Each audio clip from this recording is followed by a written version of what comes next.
এত বড় চ্যালেঞ্জ কোনোদিনও নিইনি। এই প্রথমবার নিলাম। হরপ করে বলতে পারি এরকম মিনি কেক তোমরা ৩ থাকের কোথাও দেখোনি।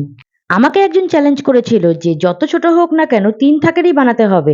১ পাউন্ড বা তার ছোট হাফ পাউন্ডের না, বেন্তো কেকের থেকেও যেন তার ওয়েটটা কম থাকে। আমরা তো বিশ্ব ট্যালেন্টেড, তাই জুগাড়ু আইডিয়া বের করে বেন্তো কেকের যে বক্স দেই সেটা দিয়েই বোর্ড বানিয়ে নিলাম।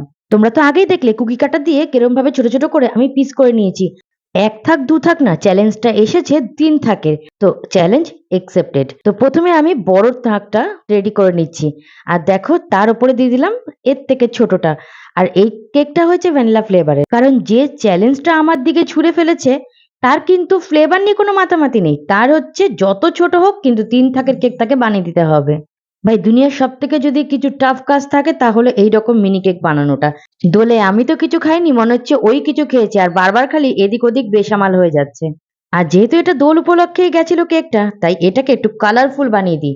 ওর দিকে নজর দিতে গিয়ে মাঝখানে কিছুটা ক্লিপ বাদ চলে গেছে, সেটা তোমরা অ্যাডজাস্ট করে নিও। তোমাদের কাছে একটা রিকোয়েস্ট, যদি কেকের ডেকোরেশনটা তোমাদের সত্যি ভালো লাগে তো প্লিজ লাইক শেয়ার সাবস্ক্রাইব। আর ফেসবুকে দেখলে অনেক ভালোবাসা আর সাপোর্ট দিয়ে যেও। কমেন্ট সেকশনে তোমরা কে কোথা থেকে দেখছো অবশ্যই জানিও। এরপর থেকে গেম খেলা স্টার্ট হবে।